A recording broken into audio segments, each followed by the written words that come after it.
I'd like to tell you about the strangest secret in the world. Some years ago, the late Nobel Prize-winning Dr. Albert Schweitzer was being interviewed in London, and a reporter asked him, "Doctor, what's wrong with men today?" And the great doctor was silent a moment, and then he said, "Men simply don't think." It's about this that I want to talk with you. We live today in a golden age. This is an era that man has looked forward to, dreamed of, and worked toward for thousands of years. But since it's here, we pretty well take it for granted. We in America are particularly fortunate to live in the richest land that ever existed on the face of the earth, a land of abundant opportunity for everyone. But do you know what happens? Well, let's take 100 men who start even at the age of 25. Do you have any idea what will happen to those men by the time they're 65? These 100 men who all start even at the age of 25 believe they're going to be successful. If you ask any one of these men if he wanted to be a success, he'd tell you he did. And you'd notice that he was eager toward life, that there was a certain sparkle to his eye, an erectness to his carriage, and life seemed like a pretty interesting adventure to him. But by the time they're 65, 1 will be rich. 4 will be financially independent. 5 will still be working. 54 will be broke. Now think a moment. Out of the 100, only 5 make the grade. Now why do so many fail?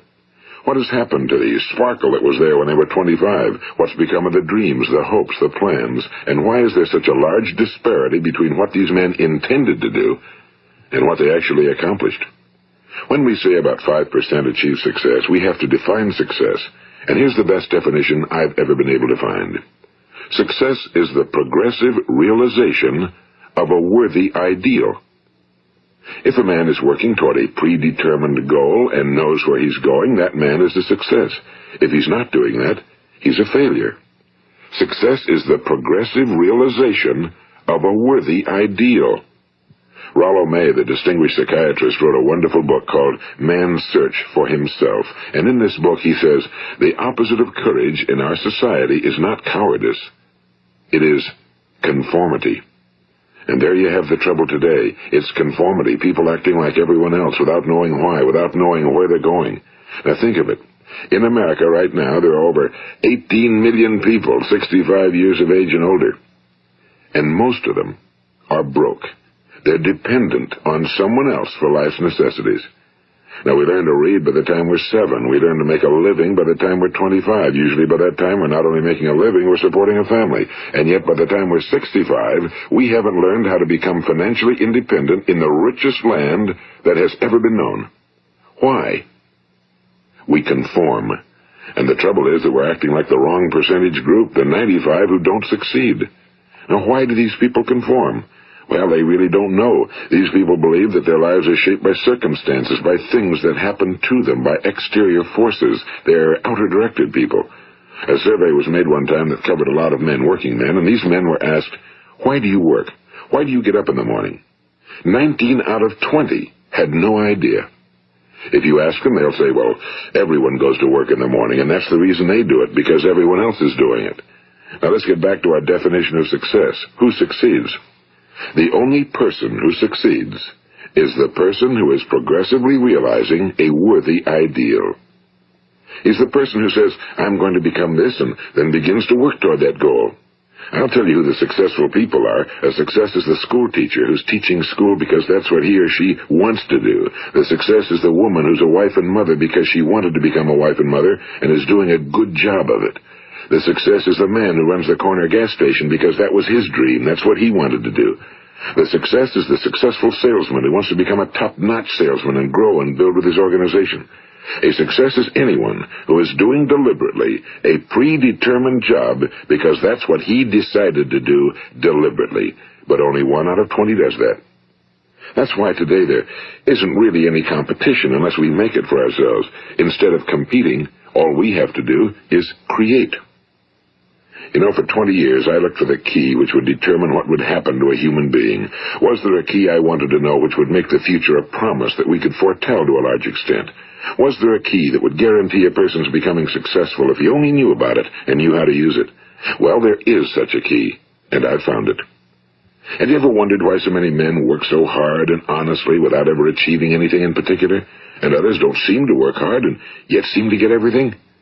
They seem to have the magic touch. You've heard them say that about someone. Everything he touches turns to gold. And have you ever noticed that a man who becomes successful tends to continue to become successful? And on the other hand, have you noticed how a man who's a failure tends to continue to fail? Well, it's because of goals. Some of us have goals, some don't. People with goals succeed because they know where they're going. It's that simple. Think of a ship leaving a harbor, and think of it with the complete voyage mapped out and planned. The captain and crew know exactly where it's going and how long it'll take. It has a definite goal. Now, 9,999 times out of 10,000, it will get to where it started out to get.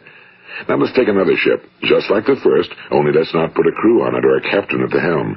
Let's give it no aiming point, no goal, no destination. We just start the engines and let it go. I think you'll agree with me that if it gets out of the harbor at all, it will either sink or wind up on some deserted beach, a derelict. It can't go any place because it has no destination and no guidance, and it's the same with a human being. Take the salesman, for example.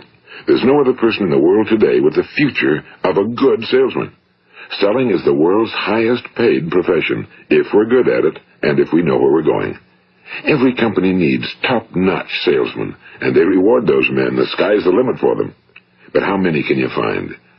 Someone once said the human race is fixed, not to prevent the strong from winning, but to prevent the weak from losing. The American economy today can be likened to a convoy in time of war. The entire economy is slowed down to protect its weakest link, just as the convoy had to go at the speed that would permit its slowest vessel to remain in formation.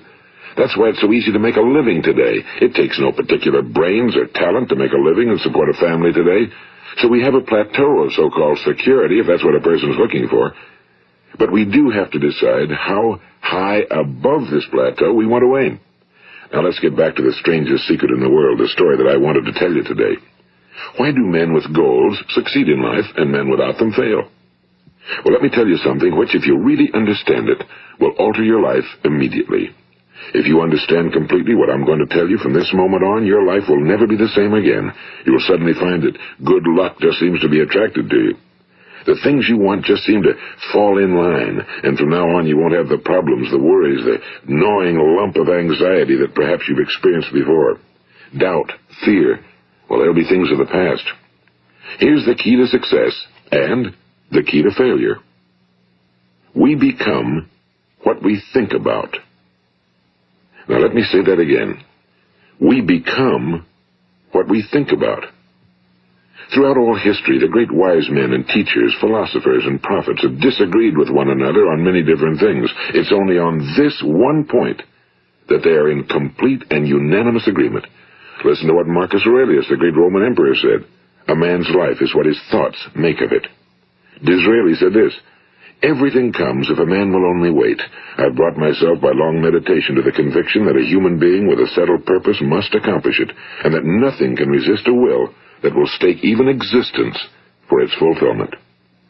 Ralph Waldo Emerson said this, a man is what he thinks about all day long. William James said, the greatest discovery of my generation is that human beings can alter their lives by altering their attitudes of mind. And he also said, we need only in cold blood act as if the thing in question were real, and it will become infallibly real by growing into such a connection with our life that it will become real. It will become so knit with habit and emotion that our interest in it will be those which characterize belief. And he also said, if you only care enough for a result, you will almost certainly attain it. If you wish to be rich, you will be rich.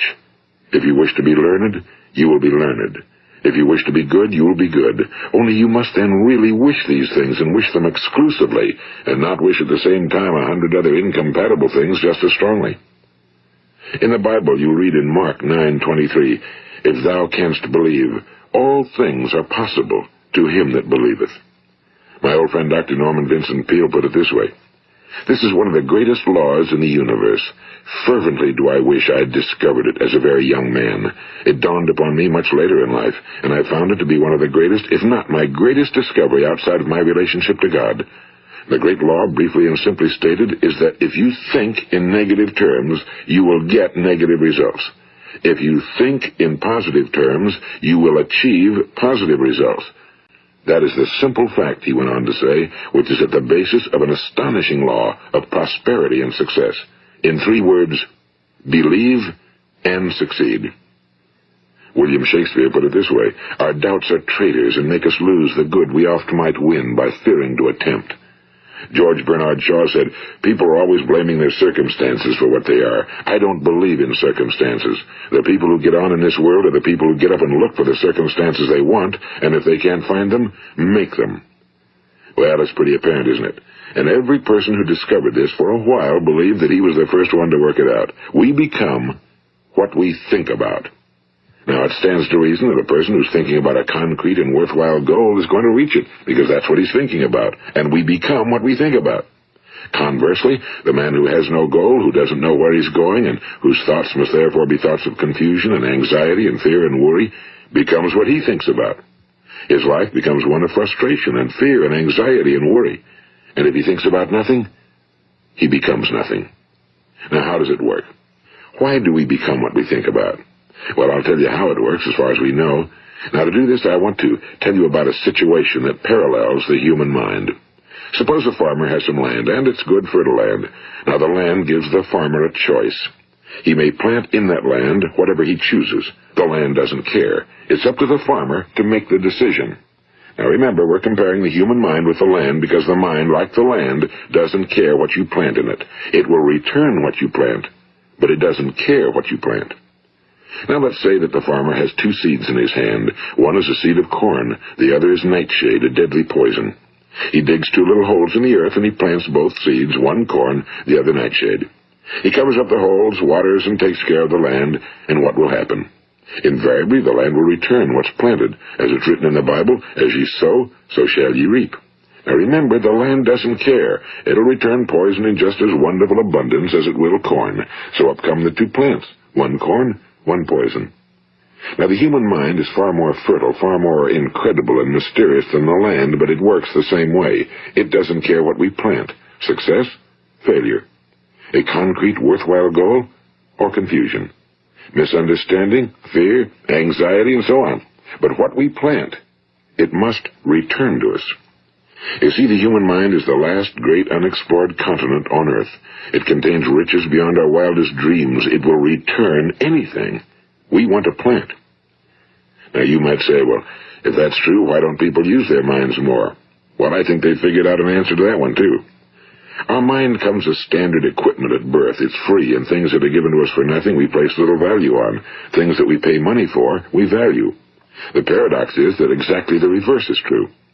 Everything that's really worthwhile in life came to us free. Our minds, our souls, our bodies, our hopes, our dreams, our ambitions, our intelligence, our love of family and children and friends and country, all these priceless possessions are free. But the things that cost us money are actually very cheap and can be replaced at any time. A good man can be completely wiped out and make another fortune. He can do that several times. Even if our home burns down, we can rebuild it. But the things we got for nothing, we can never replace. The human mind isn't used because we take it for granted. Familiarity breeds contempt. It can do any kind of job we assign to it, but generally speaking, we use it for little jobs instead of big, important ones. Universities have proved that most of us are operating on about 10% or less of our abilities. So decide now, what is it you want? Plant your goal in your mind. It's the most important decision you ever make in your entire life. What is it you want? Do you want to be an outstanding salesman? A better worker at your particular job? Do you want to go places in your company? In your community? Do you want to get rich? All you've got to do is plant that seed in your mind, care for it, work steadily toward your goal, and it will become a reality. It not only will, there's no way that it cannot. You see, that's a law, like the laws of Sir Isaac Newton, the laws of gravity. If you get on top of a building and jump off, you'll always go down. You'll never go up, and it's the same with all the other laws of nature. They always work. They're inflexible. Think about your goal in a relaxed, positive way. Picture yourself in your mind's eye as having already achieved this goal. See yourself doing the things you will be doing when you've reached your goal. Ours has been called the phenobarbital age, the age of ulcers and nervous breakdowns and tranquilizers, at a time when medical research has raised us to a new plateau of good health and longevity. Far too many of us worry ourselves into an early grave trying to cope with things in our own little personal ways without learning a few great laws that will take care of everything for us. These things we bring on ourselves through our habitual way of thinking. Every one of us is the sum total of his own thoughts. He is where he is because that's exactly where he really wants to be, whether he'll admit that or not.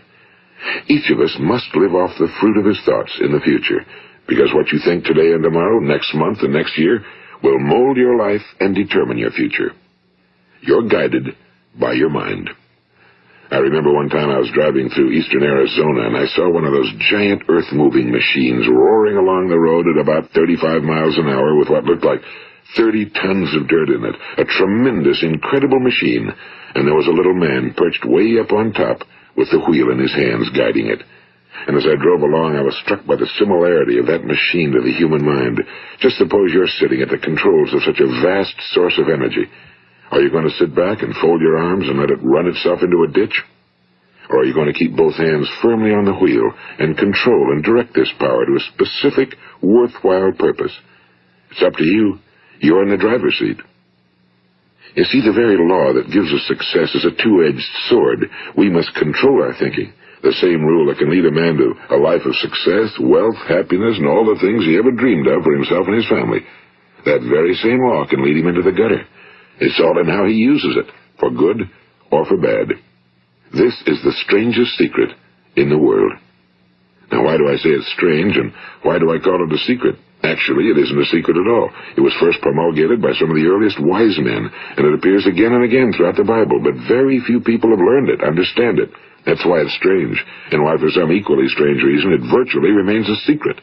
I believe that you could go out and walk down the main street of your town and ask one man after another what the secret of success is, and you probably wouldn't run into one man in a month who could tell you. Now, this information is enormously valuable to us if we really understand it and apply it. It's valuable to us not only for our own lives, but the lives of those around us, our families, employees, associates, and friends. Life should be an exciting adventure. It should never be a bore.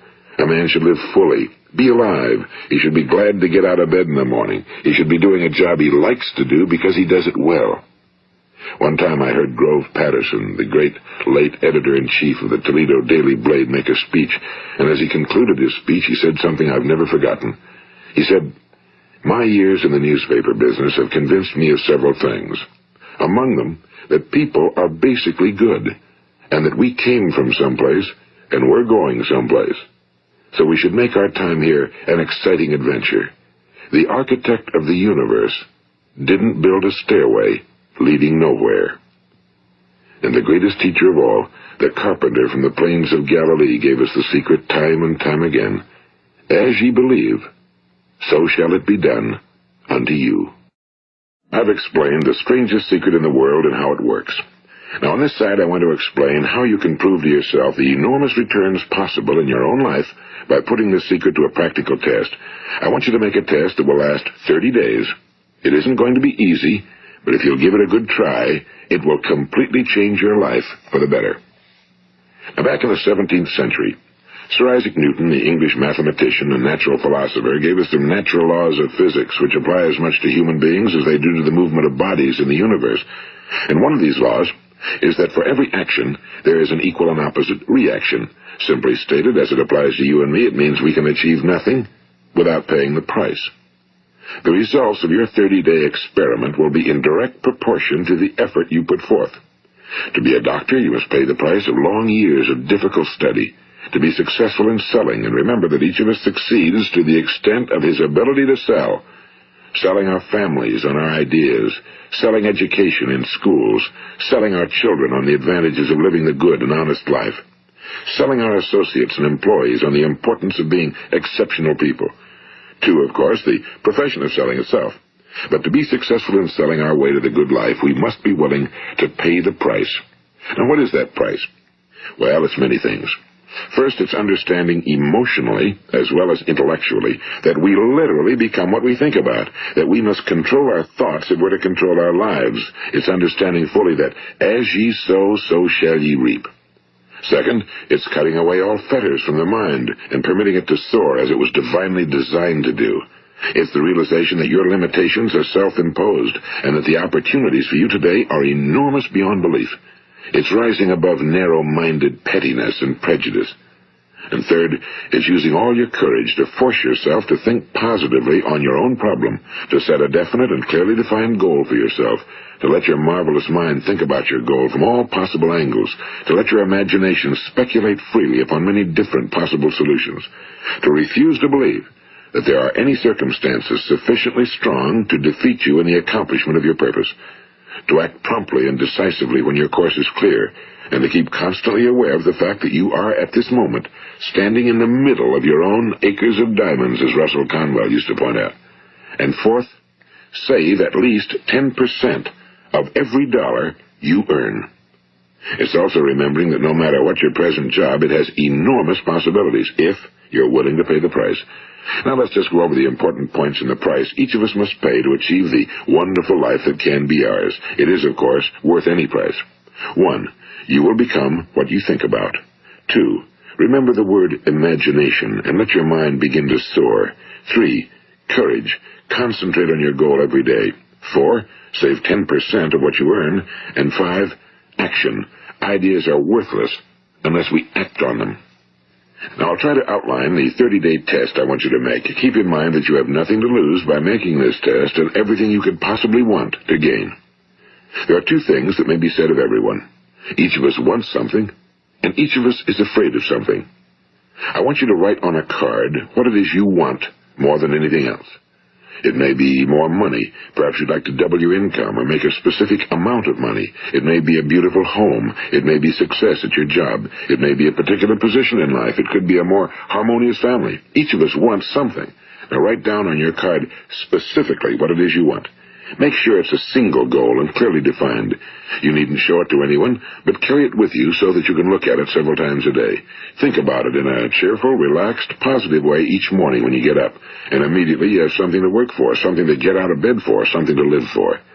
Look at it every chance you get during the day and just before going to bed at night. And as you look at it, remember that you must become what you think about, and since you're thinking about your goal, you realize that soon it will be yours. In fact, it's yours really the moment you write it down and begin to think about it. Look at the abundance all around you as you go about your daily business. You have as much right to this abundance as any other living creature. It's yours for the asking. Now we come to the difficult part. Difficult because it means the formation of what is probably a brand new habit, and new habits are not easily formed. Once formed, however, it will follow you for the rest of your life. Stop thinking about what it is you fear. Each time a fearful or negative thought comes into your consciousness, replace it with a mental picture of your positive and worthwhile goal. And there will come times when you'll feel like giving up. It's easier for a human being to think negatively than positively. That's why only 5% are successful. You must begin now to place yourself in that group.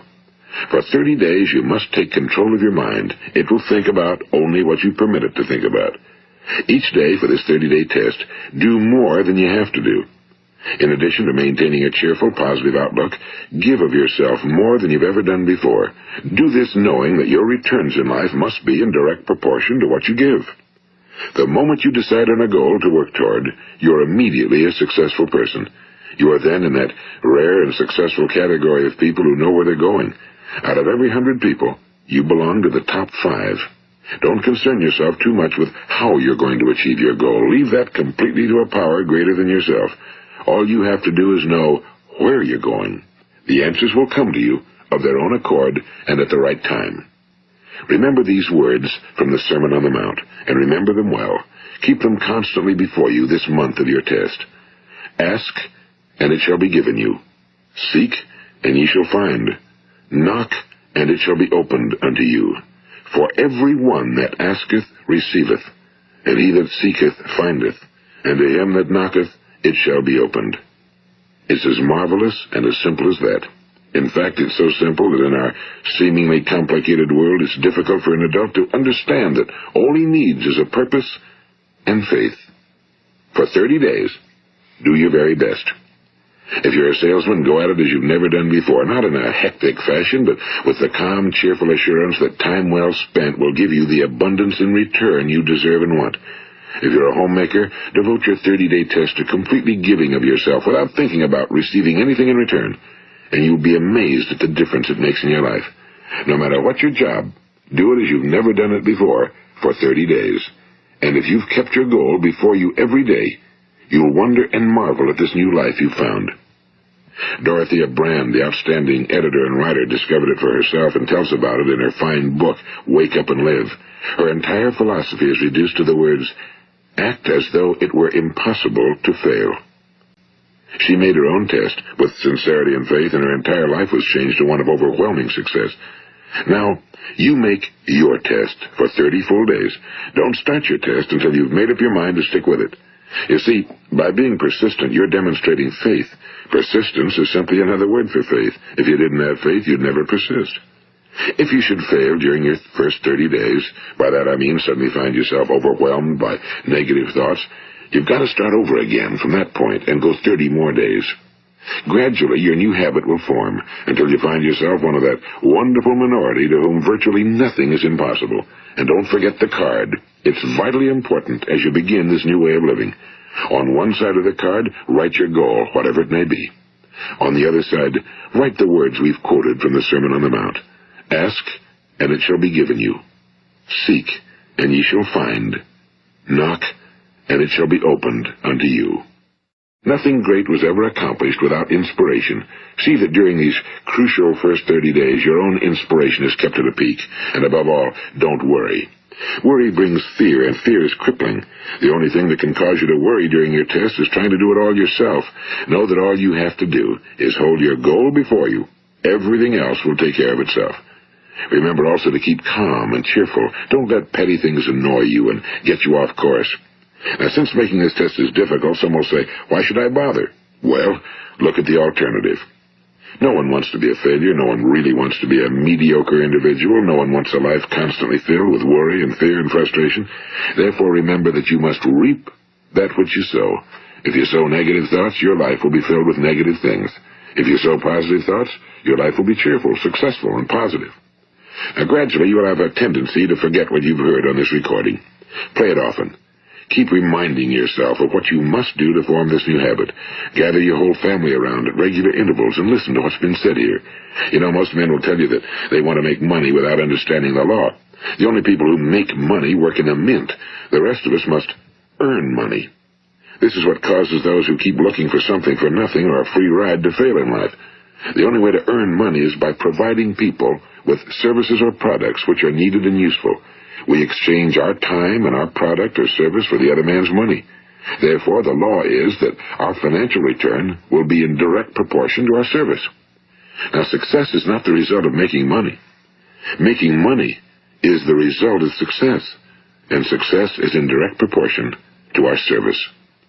Most people have this law backwards. They believe that you're successful if you earn a lot of money. The truth is that you can only earn money after you're successful. It's like the story of the man who sat in front of the stove and said to it, give me heat, and then I'll add the wood. How many men and women do you know, or do you suppose there are today, who take the same attitude toward life? There are millions. We've got to put the fuel in before we can expect heat. Likewise, we've got to be of service first before we can expect money. Don't concern yourself with the money. Be of service. Build, work, dream, create. Do this and you'll find there's no limit to the prosperity and abundance that will come to you. Prosperity, is founded upon a law of mutual exchange. Any person who contributes to prosperity must prosper in turn himself. Sometimes the return will not come from those you serve, but it must come to you from someplace, because that's the law. For every action, there is an equal and opposite reaction. As you go daily through your 30-day test period, remember that your success will always be measured by the quality and quantity of service you render, and money is a yardstick for measuring this service. No man can get rich himself unless he enriches others. Now, there are no exceptions to a law. You can drive down any street in America and from your car estimate the service that's being rendered by the people living on that street. Had you ever thought of this yardstick before? It's interesting. Some, like ministers and priests and other devoted people, measure their returns in the realm of the spiritual, but again, their returns are equal to their service. Once this law is fully understood, any thinking person can tell his own fortune. If he wants more, he must be of more service to those from whom he receives his return. If he wants less, he has only to reduce his service. This is the price you must pay for what you want. If you believe you can enrich yourself by deluding others, you can end only by deluding yourself. It may take some time, but just as surely as you breathe, you'll get back what you put out. Don't ever make the mistake of thinking you can avert this. It's impossible. The prisons and the streets where the lonely walk are filled with people who tried to make new laws just for themselves. We may avoid the laws of man for a while, but there are greater laws that cannot be broken. An outstanding medical doctor recently pointed out 6 steps that will help you realize success. 1. Set yourself a definite goal. 2. Quit running yourself down. 3. Stop thinking of all the reasons why you cannot be successful and instead think of all the reasons why you can. 4. Trace your attitudes back through your childhood and try to discover where you first got the idea you couldn't be successful, if that's the way you've been thinking. 5. Change the image you have of yourself by writing out a description of the person you would like to be. And 6. Act the part of the successful person you have decided to become. The doctor who wrote those words is a noted West Coast psychiatrist, Dr. David Harold Fink. Do what the experts since the dawn of recorded history have told you you must do. Pay the price by becoming the person you want to become. It's not nearly as difficult as living unsuccessfully. Make your 30-day test, then repeat it again, and each time it will become more a part of you until you'll wonder how you could ever have lived any other way. Live this new way, and the floodgates of abundance will open and pour over you more riches than you may have dreamed existed. Money? Yes, lots of it. But what's more important, you'll have peace. You'll be in that wonderful minority who lead calm, cheerful, successful lives. Start today. You have nothing to lose, but you have a whole life to win. This is Earl Nightingale, and thank you.